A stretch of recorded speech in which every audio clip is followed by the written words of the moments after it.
I think understanding the threats that face you as business customers today are extremely important, and oftentimes, at least as a professional in the industry, I feel like there are a lot of headlines we read, maybe news stories you see on the evening news that talk about hackers and what they're doing and this kind of sky is falling. And while a lot of that is legitimate and true, obviously there's quite a bit of hype and propaganda around that. And so what I wanted to do today was spend a little bit of time talking about what I would say are the top 5 or so threats that I think you need to be aware of what's happening out there in the industry. These are things that we live in the trenches every day. In my role, I support several hundred institutions, and my team looks after attacks across all variations and sizes. As you can probably imagine, it's a daily effort. And so being able to share some of that and impart some knowledge around it. But of course, I don't want to leave you in a situation where you came today and you said, my gosh, everything he said makes me want to go tell my banker that I don't really want to use online banking anymore, because obviously that's not the direction of the industry, or nor where probably most of us want to be.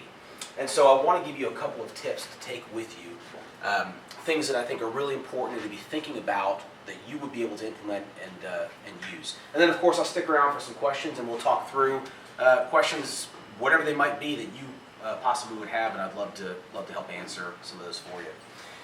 So just a brief agenda today. We're going to talk about what I'll call the arms race, if you will, and the battle to essentially get ahead, and this is the attacker and the defender. And then we'll talk about some of the emerging threats, as I mentioned, and then go into talking really about how do we combat those threats and what are things that you can do. So I'm going to start in the 1800s, and I'm going to give you the set of understanding at that time when it came to defending the front lines, right? It was much more difficult from the standpoint of an attacker to charge the front lines, right? And so you think of what they would call back in this time, so this was the human sea attack, where they would rush a number of people at the front lines, and because of the firepower and the artillery at that time, essentially there wasn't all that much risk, right? And so that shifted, come the Napoleonic Wars, right? What was happening with the French Revolution. And at that time, Napoleon had figured out how to weaponize the cannon, or the howitzer cannon. And so as a result of that, what happened now was, while the defender had the advantage previously, being able to charge the front lines, the attacker had the advantage, the defender now had the advantage, because as people ran at the front lines, you could shoot these cannons and do some significant damage to a large number of troops or infantry. And so at that point, the technology had changed, and as a result, the advantage changed. Circa World War I, and you think about what we call trench warfare, right? And so what was happening in World War I was literally trenches were built that soldiers were sitting in and fighting, and as a result of that, when you think about the cannon, the attacks, right, these guys were now hidden down in bunkers. It was very difficult to fight those wars. And so at that time, we saw now the advantage swing back to the defender, right? And then of course that shifted again in World War II, when we saw the concept of what Germany used in terms of blitzkrieg warfare, right? And being able to mobilize tanks and combine those with airstrikes. You start to think about those trench warfare and the positioning there. Those guys were obviously in a difficult position to defend against. And the reason I set this up is because as we develop new technology, right, and as we think about new controls, the fraudsters that are out there are extremely good. This is a lucrative business for these individuals. We'll talk about them. But understanding that they are going to try to find ways to navigate around these controls. And then we're going to do things to try to combat them, right? And then we're going to get the leg up. And then they're going to come back and find ways around it. And it's this back and forth, right? Constant back and forth. And I will tell you that right now, in this current time, the attacker absolutely has the advantage. And they have the advantage for one large reason. They only have to be right once. Where as an institution, or as customers of an institution, you only have to be wrong once. You've got to be right all the time. And because of that, the attacker has such abilities, right, think of the internet and the anonymity that it provides, it's very difficult for these individuals to be stopped oftentimes. And so I think it's interesting to think about the fact that as this ebb and flow of technology has changed in military times, the same thing is happening with the age of the internet and what's going on today with banking and online software. When you think about fraud, as I mentioned, there are several hundred institutions that we support, and I think it's interesting to share some of the stats over last year around fraud. So I'm sure many of you as business customers are using ACH and you're using wire, maybe even international wires at times. But I think it's interesting to see where the breakdown of fraud occurred. And I'm going to give you copies of these slides, so don't feel like you have to take notes. You'll get all these slides and you'll be able to take these with you. But it's interesting to see the breakdown of where we see fraud continuing to happen. And I would say it still continues to be a large amount of ACH, a large amount of wire, the commercial transactions. Furthermore, when you think about when these fraudsters are committing these fraudulent activities, it's very clear that come Monday, Tuesday, Wednesday, particularly Tuesday, that these guys are very active, right? And it's typically around that noon to 2 p.m. Lunch hour where we see this stuff happening, right? Which is probably maybe likely to what you would assume would be the case, but very much coincides with at least the data that we've seen. The reason why, as a commercial customer, you are such a valuable target, or your companies represent such a valuable target, is because of the fact that, for several reasons. One, you probably, or your companies, have rather large operating account balances, right? More so than probably I have in my own personal account. Not to mention, you also have capabilities from a transactional perspective where you can move money at a very high rate of velocity, right? We moved out to Austin, Texas 5 years ago. When we closed on our house there, we had to call the bank. There was a process to get a wire sent through the title company. That wasn't something that I could simply do online. I was very limited. So if fraudster gets access to my account, there's money in there, and they might be able to do some funds transfers, maybe some fraudulent bill pay transactions. But in terms of the larger transactions, right, they don't have that capability. But your accounts have those entitlements enabled. You have those capabilities. You have the larger balances, right? And it's something that these guys now see, meaning the fraudsters, as a perfect opportunity to be able to strike and be able to take down. So some of the emerging attack vectors, and we're going to talk about the underground. And I think it's pretty fascinating because the underground economy, if you will, is extremely well organized. These individuals have a strong hierarchy of what they do, how they operate. They come to work in buildings very much like this, right? A very nice suite. They're using Macs and Dells and HP computers, and they all have their own responsibilities, right? And they're well documented. One is the Russian Business Network that operates out of St. Petersburg. They're very well known in terms of what they do and how they get around it. And because they operate on foreign soil, oftentimes they don't have a lot of the jurisdictions or restrictions that we would have or be able to enforce against folks in the domestic U.S. And so you've got a couple of groups here, and we'll start from the left and move to the right. The suppliers of the malware itself. So these are the guys that are actually out there working and writing the code, right? They're the furthest away from the actual exfiltration of money out of an account, because their job is to simply write the code and to put it out there. And they will typically sell it, is oftentimes how it works. The model has changed quite a bit where you can now rent these things. So the barrier to entry is very low, because if you don't have the capabilities or the technical knowledge to build out a botnet or to go out and find malware, you can simply go out and for $300 or $400 an hour, you can rent several hundred compromised computers and go on and attack an institution or a set of customers. Very easy to do. And because of things like Bitcoin, right, and some of the payment currency that we see out there in the digital space, that lends itself to additional anonymity, and as a result, it's very hard to trace back and determine who these people are. And you can probably see that evidence in things like Silk Road. If you remember Silk Road, which was a very popular site on the underground where you could buy everything from hitmen to prostitutes to drugs to whatever it might be, and that was recently taken down about 2 years ago by the FBI. So you have these folks building the software that's out there. Then you have the providers. So the providers are the people that host the software, right? Host the malware. So when you think about a phishing email that you might get or a malicious link that you clicked on and visited, that's going to a web server. It's going to a site that's being hosted somewhere. Well, now we can take sites like that down, right? And we can do a lot to interrupt what they do. However, they begin to host with companies that we call bulletproof hosting providers. These are hosting providers that, regardless of what laws, what penalties they might face, what pressures they might face, they're going to do everything they can to keep the environment up and running, meaning that hosted website, because that's what's serving the malware as you click on it, right? That's what's distributing it. So they have a very special job. Then you have the operators. The operators are those people that actually run the botnets. And you go, my gosh, what are you talking botnets? So think about this for a moment. A bot is all simply what we call a compromised computer. So if your computer has malware on it, you no longer have full control over it. We consider that to be a bot, right? A number of bots together make up a botnet, right? And so you then think of what we'll call these botnet operators, and it's almost like a shepherd and his flock, right? His job or her job is to manage these machines and to ensure that as they continue to take on more machines and compromise more machines, that they don't lose control of this infrastructure. And it's been a big deal. It's been a big fight. So what you have happen is now 200,000 and 300,000 bots made up of a botnet, and you have rival gangs going after these different botnets trying to take them over, right?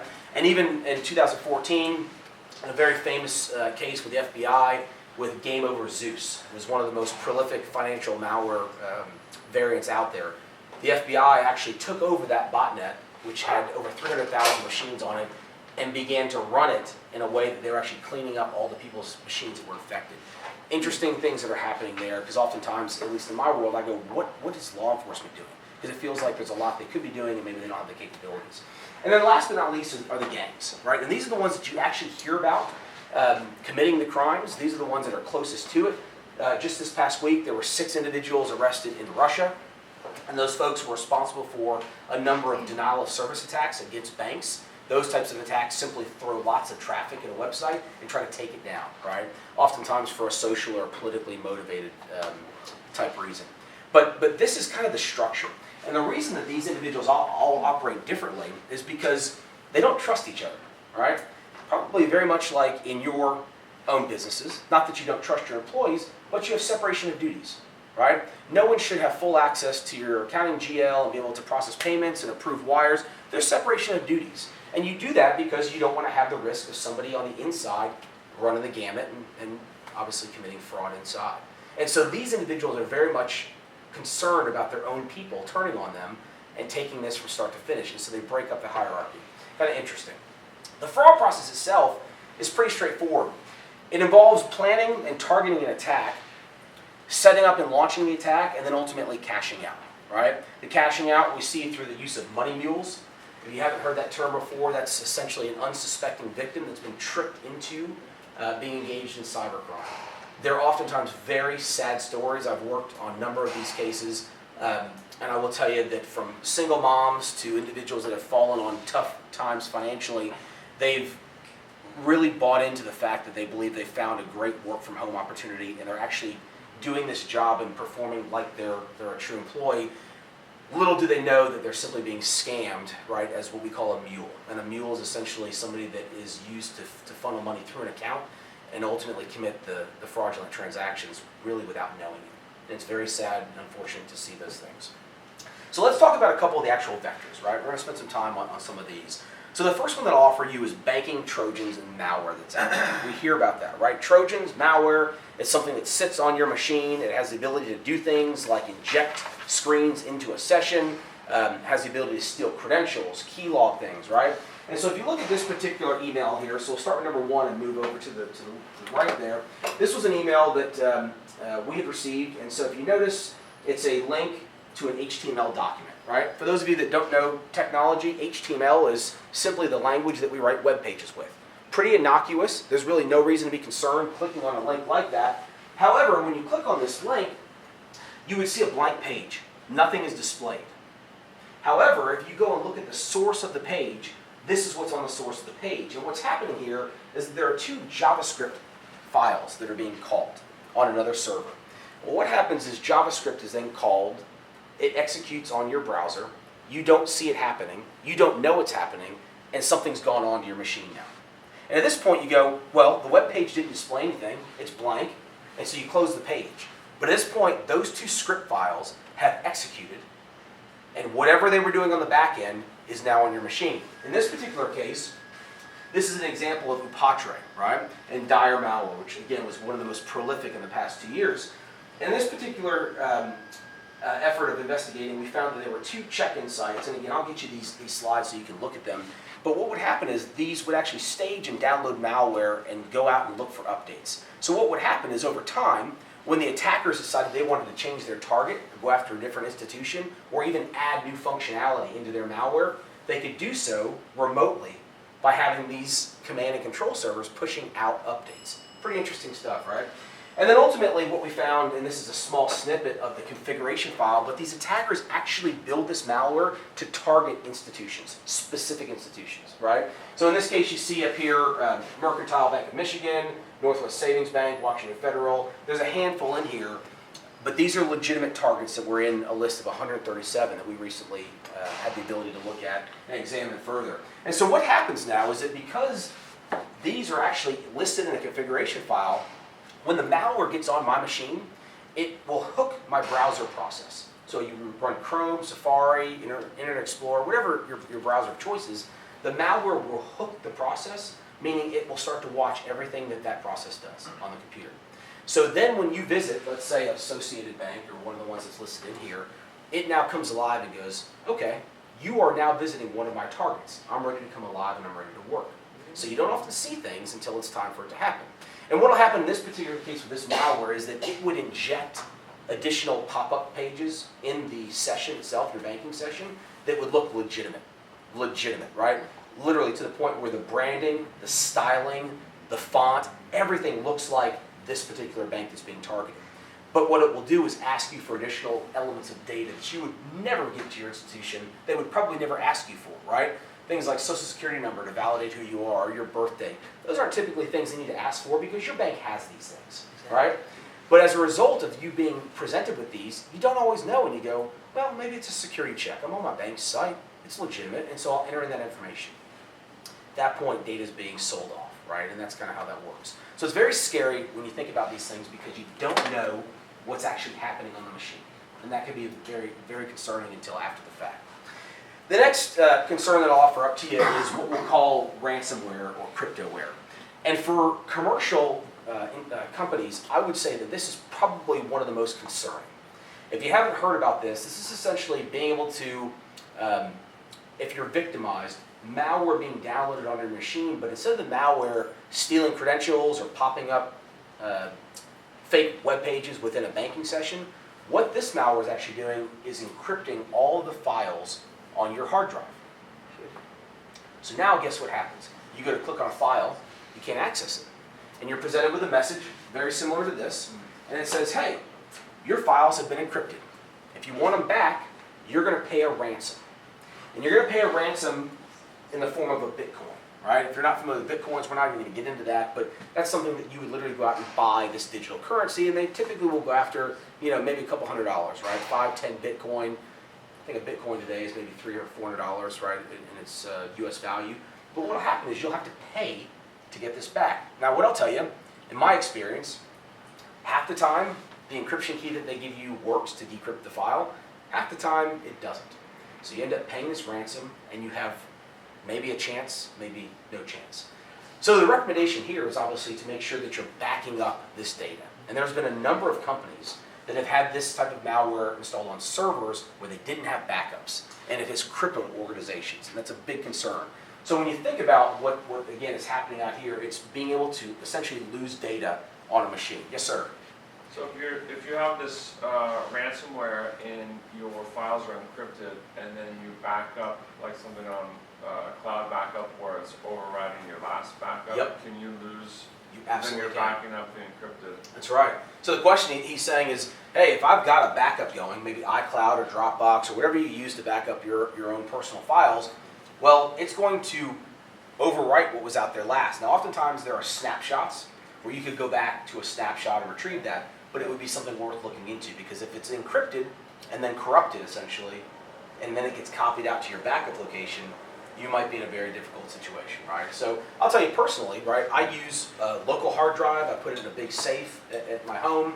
I use cloud backup as well. So I've got a couple different options, and that's just the personal side. Obviously, as business customers, you probably have larger infrastructures and teams that do these things, but it's important to point out that these are big concerns. Big concerns. So I'll question back. Yes, sir. Hi, what about if you're backing up and that file has not been active yet, and by accident now you have, as part of your backup, the file that is possibly able to corrupt and Yep. Yeah, that's exactly right. So in that same scenario, right, it's now about making sure that you've got some type of safe backup that has the integrity to make sure that you know it hasn't been compromised, because that's absolutely what this will do. Now, oftentimes companies back up to tapes, right? And they'll put those tapes in an off-site storage location so that not everything sits in one place, right? So you don't have that single point of failure. But spread those evolving.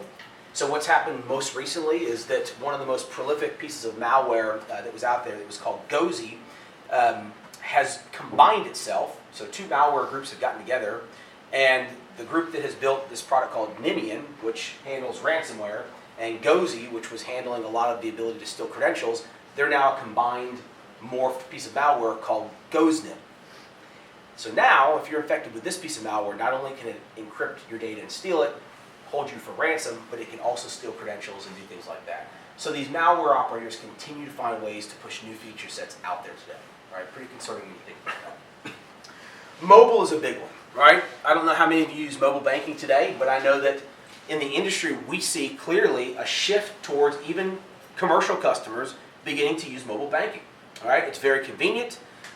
There's questions around security. Is it more secure? Is it less secure? I could make an argument that I think it's more secure, but we could go either way on that.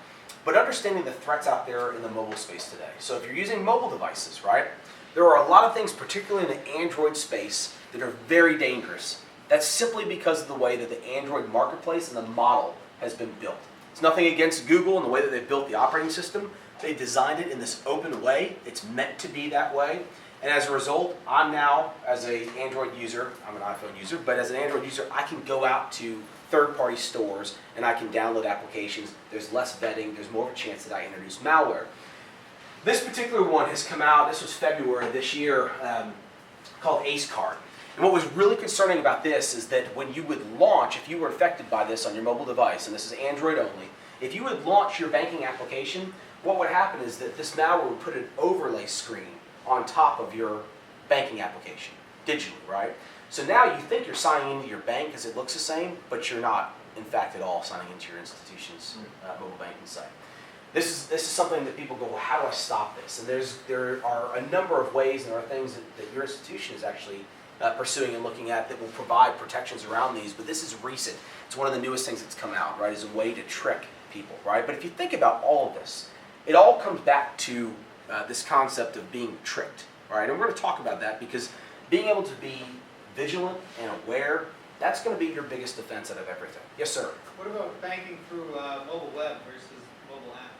Yeah, so the question, banking through mobile web. So that's essentially bringing up the actual URL using your mobile Safari, your mobile Chrome. So very similar in that sense. I would tell you that the same risks still exist out there, right? So if you've got something on your phone that has this type of capability, it may not overlay the banking screen, but it still would have the ability to capture credentials and steal things like that, right? So, one of the big things that we'll talk about is why a password by itself is simply not sufficient, right? There are reasons why you need additional factors, what we call, for authentication and for authenticating transactions. This next one is pretty interesting. So this is an information harvester. So this particular file was a PDF file, came from USA. They're a large institution that serves military men and women. I've banked with these folks for 20 some odd years, and they do a great job, very on top of security, I might add. But I'll tell you, in this particular case, this is what their online banking screen looks like. This is very legitimate. However, this is a PDF attachment. So it was a PDF that was emailed to me directly, in fact, and when you would open the PDF up, it would look like this, and it would ask you to fill in information, and there's a submit button in the actual PDF file itself. So now, instead of trying to get you to lure to click on a link, right, well, PDF file's probably safe, so send that on, I'll open it up. Looks like it's from my bank, USA, so I'm going to go ahead and I'm going to fill out the information and submit it back. So it's just one more type of vector of information harvesting. And what's happening down here, you'll notice that there are some things outside of your simple online user ID and password, where they're looking for a PIN, they're looking for my USA member number, they're looking for email addresses, social security number, mother's maiden name, the list goes on, you can't see that. People not knowing are going to be fooled into clicking these things, right? And again, I've done this for a long time, so I'm rather aware. I can tell you when you start to look at these things, they will catch many people, even those that really are aware and are looking at these things. Another interesting vector on the rogue mobile app side, and this is a concept that I think we all need to be aware of, and you personally should be aware of where you're getting your banking apps from. So here's what is happening out here right now. Again, targeting particularly the Android space, right? So there are a number of third-party app stores that are out there, right? One World, it's Code Green. There's several of them that are out there, right? A number of third-party app stores where you don't have to go to Google Play to get your apps. Well, why would I not go to Google Play to get my apps if I was an Android user? Well, oftentimes in these third-party Play stores, applications that would cost me $1, $2, $3 in the Google Play Store are now being put out for free in these third-party stores. Well, everyone is interested in something for free these days, right? And so as a result, I go out there and I say, hey, I want to grab Angry Birds. Saves me $3, $4. I download that, and while I'm there, they want this to be a one-stop experience. And so I'll go and pick up maybe a weather app, maybe my banking app, maybe a sports app. And now I've downloaded these applications from a location that my institution never published to, right? They published to the Google Play Store for the Android app. They didn't publish to these third-party stores. What's happening is that these malware actors are going out and they're scraping these third-party marketplaces. And they're downloading every app that they can imagine that's out there. Then they're taking them, the ones that are really interesting, like banking apps, they're modifying the actual app and then reposting it. Well, when they repost it, if you go out and do a search on APK file or banking APK, APK is the extension of the actual file that runs on your Android device, right? So if you think about on Windows, a .exe file, right, runs on a Windows machine, or if you're a Mac user, it's a .dmg file. On an Android device, it's a .apk file. You go out and search this, and this is just recent. There are over 500,000 results that I could come back with and find that were out there on the internet. And so now as an attacker, I will download this app, I will modify it, I will add some unique functionality to it, meaning nefarious, unique functionality to it, and I'll repost it to the store. And I'll do it in a way that looks very much like a legitimate institution. This is a credit union that we work with, and if you look at this logo, if you look at the way that they've advertised it, it's identical to what the actual credit union had posted in the Google Play Store. This matches identically, bless you. And so as a result, when I go out to download this, it looks and resembles very much like the app I'm expecting to see. However, if you dig a little deeper, and look at the registered information for who posted this app, it's out registered to an organization named Kunlun out of Beijing, right? Now I will tell you that the large majority of mobile malware that we see today comes out of East Asia, Russia, those areas. And so in this particular case, they have taken a legitimate banking app from a credit union, not a large credit union, small credit union, right? So don't think it can't happen to your institution or even you, right? You're off the radar, that's not true. And they've taken this app, they've then modified it, reposted it, and as a result, these are scary things that are happening. Yes, ma'am. I see that the registrar who is server is GoDaddy. That's right. And I see that the registrar is GoDaddy. That's Does right. that mean the entire GoDaddy global network has been compromised? Now, what that means is in this case, onemobile.com Yeah. is the site. That's the third-party app store. Okay. So they have used GoDaddy for their registration, their domain. But in this particular case, for the app itself, the registrant is different. Yes. No. And good question. Oh If you my see something gosh. up here that looks like sky's falling, ask me because we're not there yet. That's a sky falling. That's the sky falling. It's sky falling. But understand, what's really important for you to take away here is I need to be careful when I'm out downloading applications, particularly for my bank, right? I would go to my bank site, I would look at the link, and I would follow that link out to their Play Store to make sure I'm getting their legitimate application. Now, I will tell you there are other tools and applications that are out there today that will work in the background. And again, these are things that we're developing and working through that will detect if the app doesn't match a certain hash value, and we'll say, hey, no, this doesn't match, we're not going to let you bank. Yeah, technical term. So being able to simply look at the app itself and create a unique fingerprint to say, I know this is the legit app. Anything that doesn't match the value of this app would not be legitimate, right? So being able to detect those things, again, those are things that your institution is beginning to look at as ways to protect you that you don't necessarily even know about on the back end. You had a question there. So is that in the source code? Like, where would you look for that information? This information here. Yeah. So if you go out to the actual site for this application, you'll see a bunch of information around the registry. And if you dig deep enough, this is where I was able to find that stuff. So it's out there. You just have to do a little digging for it, right? And to this lady's point right here, she had noticed GoDaddy, right? So she wasn't even looking necessarily down here. So if you were to look at this and go, oh, let's GoDaddy. It looks pretty legitimate. Maybe I'm fine. It's the devil in the details as you get deeper, right? So it's just interesting to look through. One of the biggest ones of concern that I think you need to be aware of today is a term that we call BEC.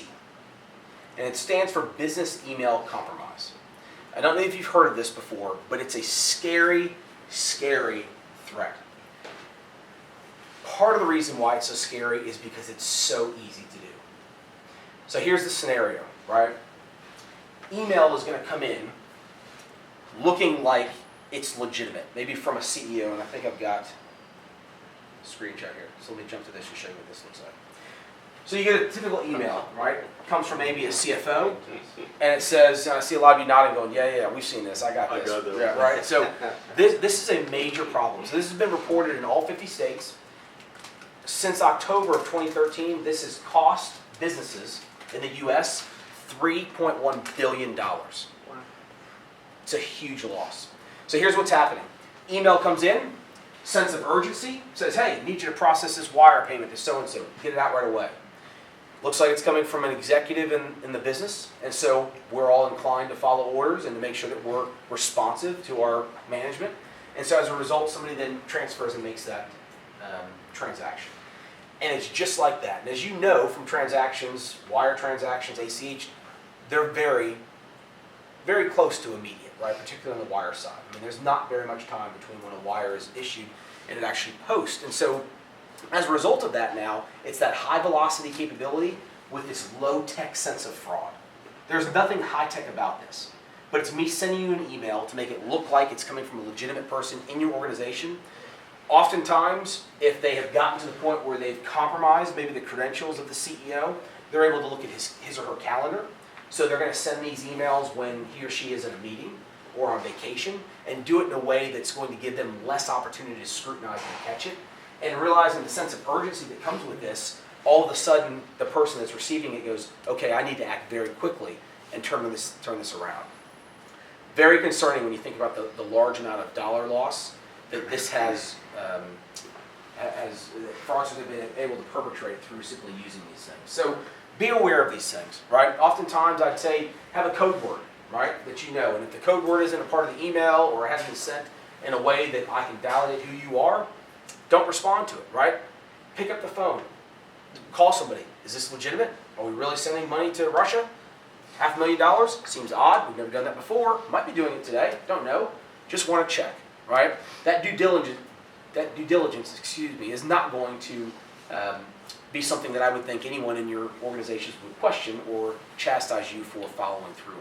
So be thinking about what that looks like, right? So that is really a significant threat out there. And I think when you think about, again, being a commercial customer, and this is really important, there are a number of banking regulations out there. And there's one in particular called Regulation E, or referred to as Reg E. And what that regulation states essentially is that as a consumer, as a retail banking customer, if I find fraud or anything that's erroneous on my bank statements, I have a 60-day period to detect that and to report it to my institution. And at that point, they are required to make me whole. Commercial customers, very different. There is a small window of 2 banking days. If you don't detect that fraud in 2 banking days, your bank is no longer on the hook for this. It now falls to the business of the customer. And that's obviously a position your institution doesn't want to be in, because they don't want to have to say, hey, this is the regulation. But at the same time, you need to understand that the transactions that you have the ability to post and the money you have the ability to move, when it comes to fraud, you have to be on that front line defense, because it doesn't take very much for something to go out. And if it happens on a Friday, the weekend goes by, Monday comes in, you're busy, you don't look at it, hey, all of a sudden, this money's gone, right? And there's little chance of recovery, oftentimes. And then, of course, obviously, that's an uncomfortable relationship and conversation that you're having with your banker at that point, right? So be vigilant, know the limitations, know the risks that are out there. And then I think to kind of close on all of these themes, before we go into talking about some of the things that I really think you should be doing today, understand that every single one of these vectors, right, whether it be the malware getting onto your machine, whether it be the phishing email that comes through with the PDF attachment, whether it be tricking you into going out to a third-party app store and downloading the wrong mobile app for your institution, every single one of these has a component of what we call social engineering, right?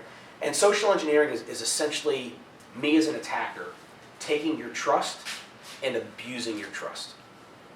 And that's scary and it's sad, right? I don't know many of you in the room today, but I've got a flight out of Oakland Airport here in a couple of hours, and I'm sure that if I really needed a ride, I could probably ask many of you and you'd say yes, and there's a trust factor that Jay's not going to kill me in the car. He seems like a legitimate guy. He was a nice guy, and maybe had at least a nice smile and seemed okay. That's inherent in how we act as humans. We're wired to want to trust. So when you start to think about now an attacker going after the inherent way we're wired and trying to abuse our innate nature to want to trust, it becomes very difficult, right, to defend against these things because we don't want to have to question people. We want to believe that people are doing the right thing and they're on the up and up. Understand that this is the common theme of how all these attacks are continuing to happen, right? If you think about some of the biggest compromises and breaches that have occurred. So if you remember JP Morgan Chase, right, 2 years ago, it was the largest bank breach essentially in the history, right, of U.S. banks. Impacted 76 million account holders. It was a result of 5 emails being sent internally, right, to some payroll clerks and information being shared out, right? Even some local companies just recently. So if you shop at Advanced Auto Parts, you guys know this? Do you have Advanced Auto Parts here in California? No, we don't. Okay. How about Polycom? You guys use Polycom phones in your conference rooms? Okay. So just recently, about 2 months ago, they received an email in their organization asking for, and it claimed to be from the CEO. It went to a payroll specialist, and the email said, I need all the W-2 information for all former and current employees. What? Well, that information was sent back out, and now every single former and current employee of Polycom, their tax information, Social Security, payroll, paycheck amount is now out there in the public internet, right? All from an email. All from a simple, low-tech trick. So when you think about these hackers and these fraudsters and the things they do, I could show you some interesting techniques and exploits and how to break through computers, but these guys don't need to do that, right? The barrier to entry is realizing that I'm going to attack the weakest link, which is every single one of us in the room, including myself, right? So understand that that's probably the biggest threat out there. And unfortunately, we have the mindset, again, of wanting to trust, and so as a result of that, you know, there's clearly a sense that we'll pretty much do anything for free software or a freebie or a free download, as evidenced in this video here. Enjoy this. I will help that Nigerian prince transfer some money. He's a prince for crying in the night. He needs some help. And in return, he's gonna help me out. We're gonna be friends. We might even get married. I love meeting new people. If something sounds too good to be true, it probably is true. I will download suspicious software. I will download suspicious attachments. I will download suspicious apps.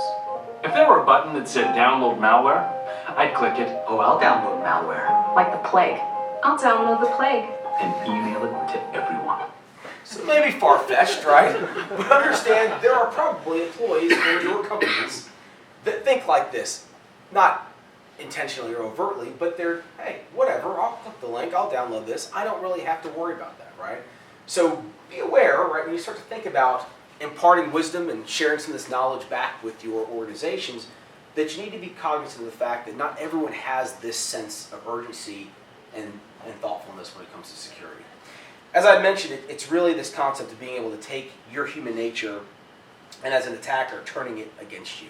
And that's essentially what social engineering amounts to. Now, the most common form of social engineering that you all have probably experienced is phishing. All right, so phishing is when that email comes in, looks fake, entices you to click on something, and as a result, right, we know what happens from there. So let's talk about combating fraud a little bit. Let's talk about how we get through some of these challenges, because this is a problem for sure, and we don't have any way to eliminate these risks, right? As somebody who works in the business of risk, we always use this slogan of, we aren't here to eliminate risks, our job is to mitigate the risk. So this isn't going to go away, but what are things that we can be doing to protect ourselves, right, and mitigate at least that risk out there? Well, it's important to know that there is never going to be a perfect control out there. Your institution will never sell you on that. They'll never tell you if you do this, you're going to be clean, you'll never have any problems, you'll never have any challenges. It's essentially this concept of what we call defense in depth. And so if you go back to the military analogies for a moment, Defense in depth simply means I'm not going to put all of my defenses up and at the front lines. I'm going to layer them and put them deeper and deeper back to where I'm actually trying to protect, right? Or stronghold of sorts. But when it comes to banking sessions, you want to have those controls closer and closer and closer to the point of where a transaction might be going on, right? Or being sent out. And so being able to use these controls and layer them, and it's important to understand this because oftentimes you'll probably say, well, goodness, okay, I talked to somebody, and they want me to do this now, but I'm already using this when I log in. Do I really need to do this as well? Well, there's reasons for that layered security approach because some controls have weaknesses, and the layered approach will compensate for the weaknesses in some of those controls with the strength in other controls. And that's essentially the concept around that. So if we start to think about what those controls look like, one of the things that I would offer to you that I think is really important is to understand that you as customers demand and expect security, but you hate inconvenience. Would anyone agree with that statement? Absolutely, right? When you hear security, probably when you saw this invite, you go, they want me to do something else.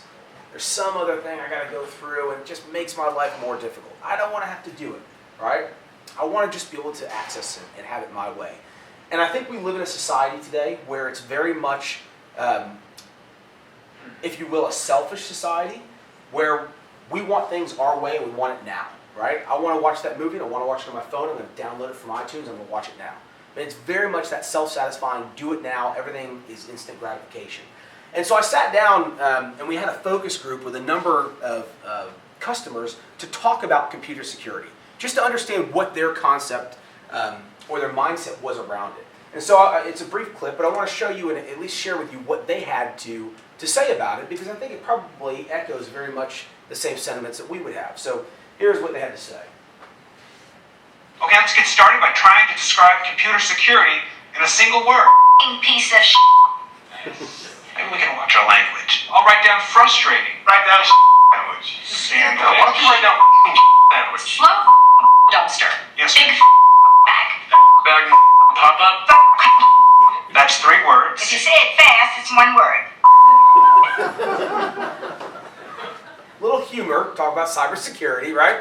Again, far-fetched, but you clearly have this mindset that I want to be able to transact in the bank, and I don't want to have the burdensome experience along with that. So let's talk about what that might look like. The first I'm going to offer to you is enhanced authentication. And what does that mean, right? Well, when you think about when you authenticate or you log into a site today, whether it's your banking site or your email site with Gmail, typically it's just a simple username and a password. And the dangers around that essentially come to a number, but I'll dive down into 2 specific areas. The first is that it's a static value. So when you think about these elements of malware that we had talked about, right, they have the ability to keylog or to steal those static values. So the value isn't changing, which passwords don't oftentimes, right? Then once my password is compromised, it's out there for use, right? The second problem with passwords is this concept of reuse.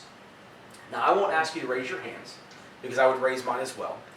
But, hypothetically, how many of you reuse 1 or 2 really comfortable passwords that you come up with that you think are the deal, and you reuse them on every site? Okay, so I got some. Even though I didn't want them, everyone raised their hand. And I get that.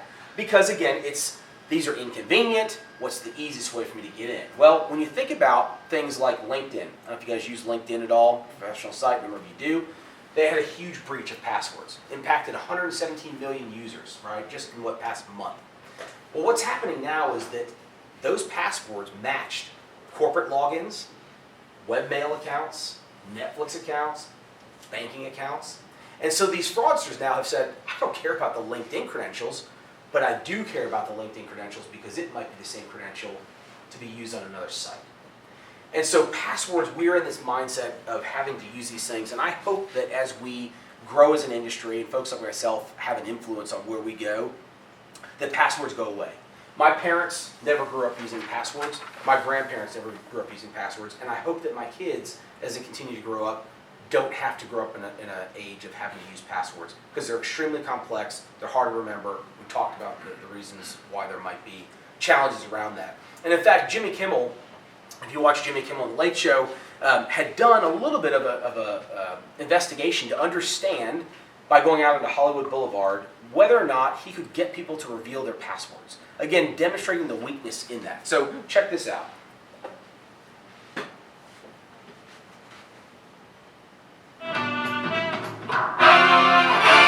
You know, we've been hearing a lot about cybersecurity lately, largely because of what happened to Sony. Companies and individuals are more concerned about the safety and privacy of their information than ever. President Obama has unveiled a number of new proposals this week to crack down on hackers, and he plans to address this in the State of the Union speech on Tuesday. And it's great that the government is working on this, but the truth of the matter is, we need to do a better job of protecting ourselves. You know, the most popular password in the United States is password 123.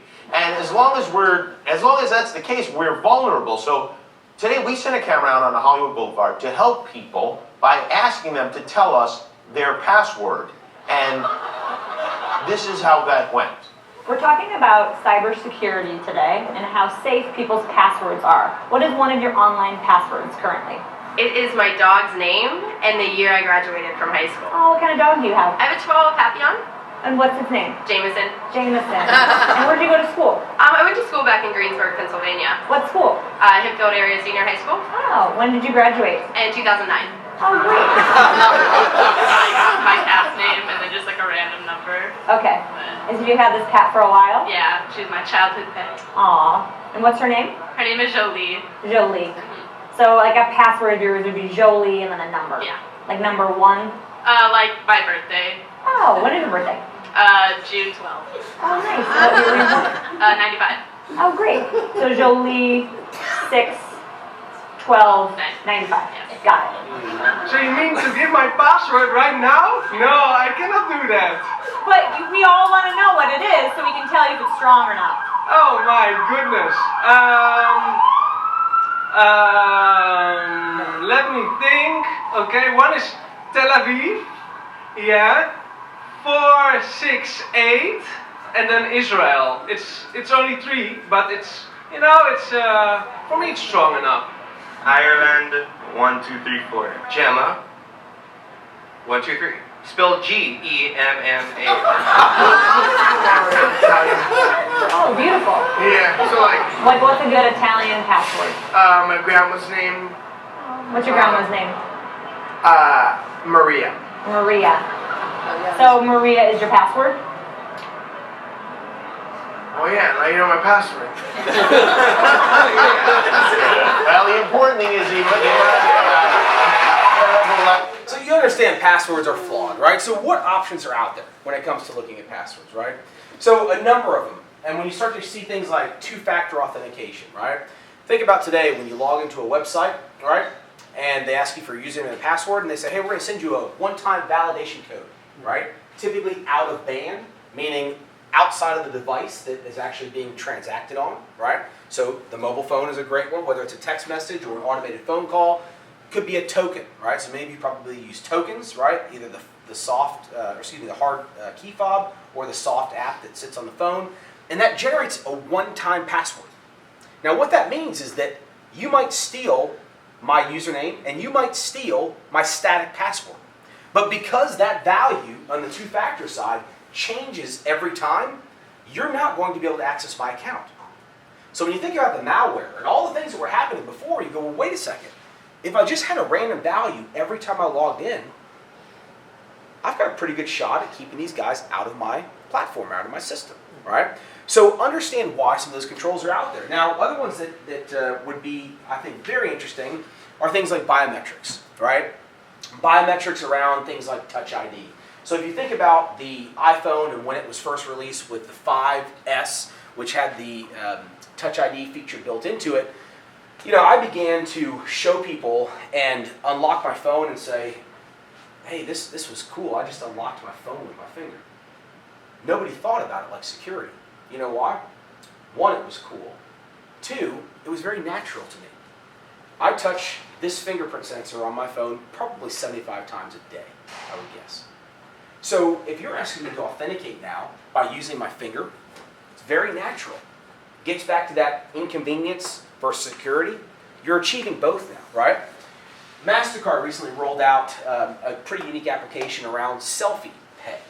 And so essentially, I'm not a big selfie guy. I don't look good in photos when I take them. At least my wife tells me that. And so I don't do selfies, right? It's just not my cup of tea. However, clearly, people love to take selfies because when you look on Instagram or any social media site, they're everywhere, right? Think about how natural that is to authenticate by taking a selfie of yourself now. And MasterCard is doing things like that. I think biometrics, being able to use your fingerprint, being able to use your voice, being able to use pattern recognition or gesture recognition, these are going to be things that will change authentication, eliminate passwords, and give us the ability to achieve security and convenience together, right? In a very gratifying experience. And I would offer that when I click on this button on my iPhone and I unlock the phone, it's gratifying. It feels, this was cool. And when it doesn't pick it up right away and I got to put in the 4-digit code, that's not gratifying. That bothers me, right? So it's that sense of trying to achieve both. The next one is going to be around transactional security. And I think this is really important. I know today, most of you probably use tokens, right, to authenticate or to authorize a transaction. And this, again, is extremely important. And you'd say, well, hey, if I'm going to log in with a one-time password and my username and password, right, so I've got that random value, well, my session is protected and safe. And as a result of that, I really shouldn't have to input an additional value. However, when we start to think about some of those pieces of malware that could inject web pages into a session, it's not just about protecting what's happening at authentication or login. It's about looking as you get closer and closer to that point of where you're trying to protect, which in that case is the transaction. So people can take over the session even after you've logged in. So now you have to have those controls in place to protect the validity and the integrity of the transaction you're trying to send.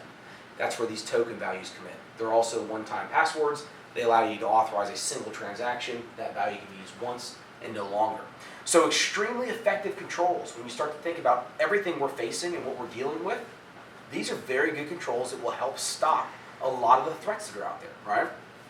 One of the other ones that you probably don't see a whole ton of, you may have seen with your credit card companies, or at least heard about it, is fraud analytics. I'm sure many of you have probably gone on a trip somewhere, visited New York City, gone to Canada, who knows where, and probably had your credit card decline, and your credit card company either sent you a text or called you and said, hey, is this you, right? And we all go, yeah, sure, no, totally. That was not me. Good catch. Thank you for that. And you know why credit card companies primarily do that? Because when you're using a credit card, whose money are you spending? Theirs, right? When you use a debit card, right? Whose money are you spending? Yours, right? So now banks are beginning to realize, hey, we can do things to offer solutions to protect the account holders, not just the ones using credit cards where we all care about because it's our money, but your bank cares about your money too, right? And so behind the scenes, which you probably don't know, some of you may have gotten phone calls from your institution or your banker or the back office of New Resource Bank where they have asked you to validate that this transaction was in fact legitimate. That's because everything that was done in the session, maybe that one-time password, the authentication process, everything was good. But this transaction had some anomalies around it, right? And things that are not specific to you around privacy, but things around, well, typically this transaction, let's say Lauren, for example, he normally transacts and sends payments on Tuesdays between 11 and 1 p.m. That's his regular time. Maybe he sends payroll out, right? Well, now all of a sudden we see a payroll transaction going on a Thursday. And instead of the second week of the month, it's the third week of the month, and it's happening in the evenings around 5 p.m. That seems out of line. That doesn't seem normal. And so your institution is looking at these things. They're grabbing that information and going, I don't think it's right. We never know what fraud looks like. All we know is what anomalies look like. This one sticks out. And so your institution reviews those things, and at times they'll make the decision whether or not to simply approve it or reject it, or to call you back and say, hey, is this in fact you? And I know that may seem inconvenient to get that phone call, but for those of you in the room that maybe have had fraud, and these tools have worked, and your institution has stopped something, again, think about that 2-day window you have to turn around and to detect something. There's a lot your institution is doing behind the scenes to be able to find these things and to alert you to them, right? Again, that's that layered defense and that approach that's out there. Furthermore, I'll just hit on this briefly. It's very important to understand what your institution does today around detection and prevention. They're two very different things. It's one thing to detect that fraud has occurred or anomalies have occurred. It's another thing to prevent them. Because once money has gone out the door, particularly on a high-risk transaction, an ACH or wire, it's a very small amount of time that you have to recover those funds. So in the industry, we call this a pay and chase game. So what that means is the money's paid out, and then your institution's alerted to it, most often by you, and then all of a sudden they go out and try to chase down the funds. Well, I can tell you from being a banker, and I'm sure these folks can tell you from being bankers, that that is a very, very difficult process. And oftentimes you find yourself on the losing side of that equation, right? The money is now hot between a number of institutions and eventually out of the country. The reciprocity, trying to get that money back, is very difficult to do. So what's happening now is that we're moving into this model of being able to actually prevent the transaction, put it on hold, give you that phone call, do a little bit of light casework investigation. Is this legit? Something happened here we didn't know about? And then decision on it. So you're not left in that position because, again, it's on you, right? 2 banking days, it's on you. So being able to have your institution doing things like this behind the scenes, this again to me seems the type of security we want to achieve. It's not in your face, it happens because of who you are and what you do, how you behave, and not what you know or what you have, right? And I think that's where security will continue to go. I will say that you all play a critical role when it comes to detecting fraud. The reason for that is that oftentimes, based on a number of studies, the account holders will detect and know about fraud before your institution does.